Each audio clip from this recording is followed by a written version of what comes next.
Nga pala guys, pakita ko lang sa inyo, i-share ko lang sa inyo dahil dumating yung binili ko sa Lazada na coco husk, coco pit, basta yung bunot pero durog na siya na bunot. So 6 na kilo to 200 pesos kasama na delivery fee. So tignan ko kung gaano kadami yung 6 na kilo kasi i-refill ko yung mga walang yung mga kulang ng mga laman. So ang binili ko na ngayon is yung hindi loam soil, yung talagang bunot na kasi mas maganda kasi yung bunot dahil hindi siya nagsusstore ng tubig, hindi siya nabubulok. So, pakita ko lang sa inyo kung anong itsura.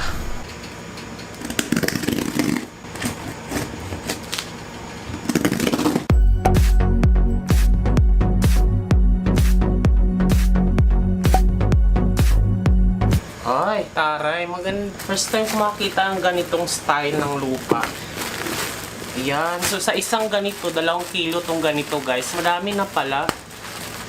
So, 3 pack yung binili ko. Ayan. 3 siya. Ayan. 1, 2, 3. So, ganito kadami yung 2 kilo niya, guys. Mukhang sulit. Tsaka durog na durog, oh. Para na siyang lupa talaga. Ayan, brown siya. So, ngayon, ilalagay natin siya sa ating pot. Ingat lang tayo sa mga alikabok kasi, ayun, oh, naano na yung mga alikabok niya. So, ito guys, nilagay ko to yung mga lumang yung mga sunkist, mga bulok na mga prutas para magiging compost siya. And then, patungan na lang natin siya ng ganito. Ito yung itsura niya guys, oh.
Hey guys, good morning. Ika-out ko lang sa trabaho. Lumabas na ako dahil bumili lang ako ng pagkain. Medyo negative yung aking pakiramdam ngayon dahil nawalan ako ng isang kaibigan, ka-office mate, ka-close din na parang asset ng mga ka-team ko na nag-resign due to depression, burnout. Really it affects me negatively dahil parang gusto ko na rin gumive up. Nakaka-stress na ang trabaho, tapos naka-depress, everything patong-patong na talaga. So ngayon, kakalabas ko lang, ito bumili lang ako ng madalian na Ito 60 pesos to guys, Pullman, and then bumili na rin ako ng ulam, sinigang at saka munggo. Hindi na ako nakakapagluto at saka napapansin nyo, hindi na ako nagko-cooking vlog. Alam ko yung naabangan nyo yun, pero Simula kasi talaga nung nagkaroon ng full-time talaga yung workforce namin kulang. So, kailangan kong mag-OT, mag-overtime, ang ganyan. So, sobrang sobrang nasa-stress ako dahil pinipilit ko yung sarili ko kasi pabor kasi, alam mo yun, pabor yung take advantage ko rin yung overtime dahil extra income din siya. Pero hindi pala siya healthy kasi parang hindi na ako nakakatulog. 6 hours everyday yung overtime ko and then papasok ako kinabukasan, parang naging routinary siya and then naapektuhan yung health ko ngayon. Kasingaw na naman ako, ibang singaw na naman. Pag ito, lumala yung singaw na to in a few days, naramdaman ko to yung singaw na to. Nalala to, magkakalagnat na naman ako. And then, ganun, sobrang baba talaga ng immune system dahil sa abuso sa katawan, sa kakatrabaho. Ganun kasi ako namumukha kasing pera. Alam mo yung puro pera-pera na lang. Tapos, kakalimutan na yung pahinga. So, ayun. Tapos, gumive up na ako. 1 week na ako hindi nag-OT. So, ayun. Kaso nga lang, sobrang nakaka-depress, nakaka-burnout. Share ko lang naman to. Gusto ko lang mailabas yung feeling ko ngayon. Parang patong-patong siya. Parang akong sobrang hindi ko maintindihan. Sobrang hindi to kadramahan pero parang naapektuhan yung performance ko, pati yung katawan ko, singaw. Tapos lalagnatin na naman ako nito pag lumala yung singaw na to. Tapos mawalan yung gana kasi sa sakit. Binabawas-bawasan ko yung hindi nga ako nakakapagahit, hindi na ako nakakaligo, puro trabaho lang, tulog, trabaho, ganyan. Ang problema ko kasi hindi na ako nakakatulog ng maayos talaga, as in yung sleeping pattern ko, parang ang tulog ko sa isang araw na lang ay 3 hours a day lang, kasi parang hindi na rin ako nakakatulog pag nasobrahan ako ng overtime.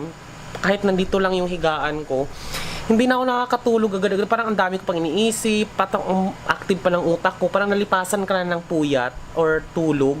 Hindi na nakakatulog, tapos kinabukasan, papasok ka ulit. Parang ayaw mo namang bumangon, pero gusto mo bumangon ka dahil baka malate ka.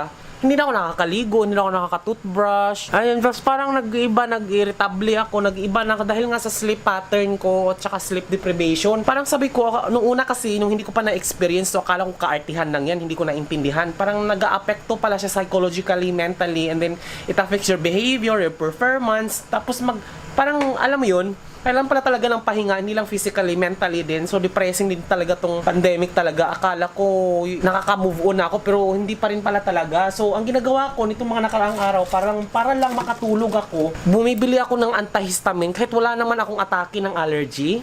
Iniinom ko to. Ayan ang dami ko ng alerta, ayan masama daw to sa katawan kapag ini-immune yung sarili sa pag-inom ng antihistamine. Ito kasi gustong-gusto ko yung mga gamot sa hika, antihistamine, dahil parang pag ininom ko nakakatulog agad ako. Kaso nga lang sa kakainom ko, ang dami ko nang nainom na ganito, hindi na talaga ako hindi na talaga siya effective sa akin. So dinadalawa ko yung dosage, nakaantok ako, kinabukasan hindi na naman siya umeepekto. So ang mahal ng ganito, tsaka parang gamot siya para sa allergy. Side effect lang yung aantukin ka. Kaya ang hinahabol ko dun, kahit wala akong allergy, hindi naman ako inatakit ng ng rhinitis ko ngayon tsaka hika dahil nasa loob lang naman ako. Pero iniinom ko pa rin to dahil gusto ko yung side effect niya na nakakatulog ako at pinupuwersa ko yung sarili ko makatulog. So sabi ko hindi na siya maganda kasi parang yung panlasa ko pumapait-pait. Alam mo yung parang umiinom ka ng gamot ng matagal tapos pumapait yung panlasa mo, akala mo may sakit ka, gumaganon yung pakiramdam ko. Kaya sabi ko hindi na to maganda. Kaya buti na lang talaga meron akong na discover based na rin naman to sa mga pag-aaral ko or pag-aaral talaga or recommendation din na sa mga doktor, ganyan. Meron akong na discover guys na melatonin. Yan, melatonin siya. Kita nyo ba? Ayan, tatakpan natin yung mukha para ma-focus natin. Ayan. So ito siya guys, melatonin. So ang piraso nito is 15 pesos. Ito 30 capsules to. So, di kong alam kung 10 lang ba to or binawasan to. Parang ang sabi ko kasi sa Mercury, 10 lang yung bibilihin ko.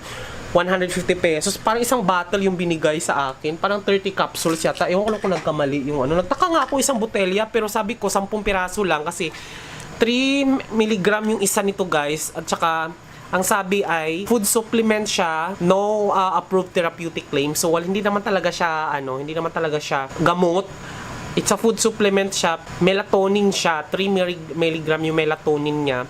ito yung pinaka iniinom mo, tapos ang side effect niya is maaantok ka. Kasi yung melatonin guys is, hindi ako doctor ha or something, pero bago ako inom ng gamot kasi or i-vlog ko ay ni-research ko muna, pero hindi ko pa alam kung anong epekto nito. Ito first time ko pa lang siyang gagamitin ngayon dahil hindi na talaga ako nakakatulog talaga. Ewan ko, nag-iiba yung sleep pattern ko, tapos pag nakakatulog ako parang gusto kong suntukin yung sarili ko para lang mag-collapse para makatulog ako dahil pag nakalipasan ako ng antok.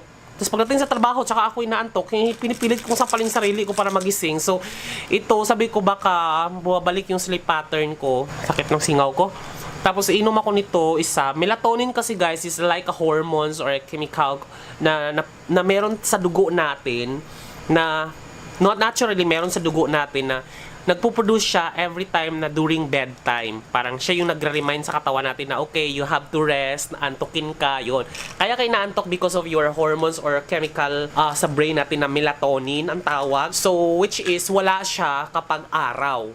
Kasi nga, nagpo-produce na siya tuwing gabi dahil kinukondisyon niya yung katawan mo para matulog. So, wala ako nun dahil nga sobrang graveyard shift ako, tapos paiba-iba yung schedule ko dahil sa overtime, minsan nag-overtime ako ng before ng pasok ko or nag-overtime ako after ng pasok ko. So, yung sleep pattern ko na iba. Kaya, dinaan ko nung muna na kasi ito lang yung alam ko, yung antihistamine para lang makatulog ako. Pero hindi naman kasi ito eh, yung gamot kasi ito eh. So, kaya sabi ko, melatonin, okay to. Sabi nila ha, hindi ko pa alam. Ewan ko lang kung anong side effect nito sa akin. Pero sana ang goal kasi natin melatonin na to is maibalik yung hormones or yung sleeping hormones or yung parang feeling ko na antokin ako nito. So, ang sabi kasi nito is, inumin ko daw to yung parang 2 hours before ako bedtime or during kain. Parang at least matutunaw at ma-absorb at antokin ko. Itatry ko lang to guys.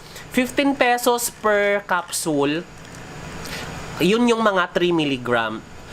And then, ang overdosage nito is wag ka lang mag-consume ng 10 milligram pataas. Para dapat, lang, mga 10 milligram below. Pero, dapat daw mag-start ka ng mga 0.5 milligram, 1 milligram, ganyan. Pero ako ngayon, itutodo ko as 3 milligram dahil ito yung isang capsule 15 pesos. Inumin ko to dahil, itatry ko lang, gusto ko lang itry, share, kala ko lang sinishare sa inyo dahil sobrang disturbing na yung sleep patterns ko, naapektuhan na yung behavior ko, tsaka yung output ko sa trabaho, tapos sobrang irritable, rapid change of mood, pwedeng masaya, pwedeng hindi. Parang alam mo yung dahil sa lack of sleep, yun talaga sobra. Araw-araw ko tapos syempre kailangan ko pang browse ng Facebook sa cellphone kasi nga naayos na yung cellphone ko, di ba? So bago ako matulog, nawawala yung antok ko. So parang ito na lang siguro.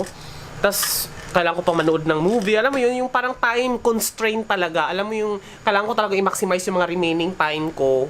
Ginagamit ko na yung mga time ko. So, hanggat sa nakakalimutan ko na meron pala dapat time para matulog. So, ito, ititrick ko lang yung utak ko na antukin gamit nito kasi kailangan ng melatonin. Wherein, meron na tayong existing melatonin sa katawan. Kailangan nating damihan for a specific time para matrick yung utak ko para maantok ako mamaya. So at least makakatulog ako nito. Good luck to me, no? Addiction na to. Kasi na-addict na ako dito sa antihistamine talaga. Hindi na siya umeepekto sa akin. Tapos hindi na ako nakakaramdam ng antok nito. So mahirap kasi pag nag-immune ka ng antihistamine. Kasi paano pag na-allergy ako? So wala nang anti-allergy sa akin na epekto dahil na-immune na ako sa mga gamot na yan. So tatry kong melatonin, mag-change tayo. Maybe this is a game-changing Ito, ko rin ko lang epekto nito guys. Sana maging okay. So, ayun. Sige, ko na muna ha. Try ko lang. 2,000 years later. Good morning guys. Ito ngayon, nagkakape ako. Gising ko lang.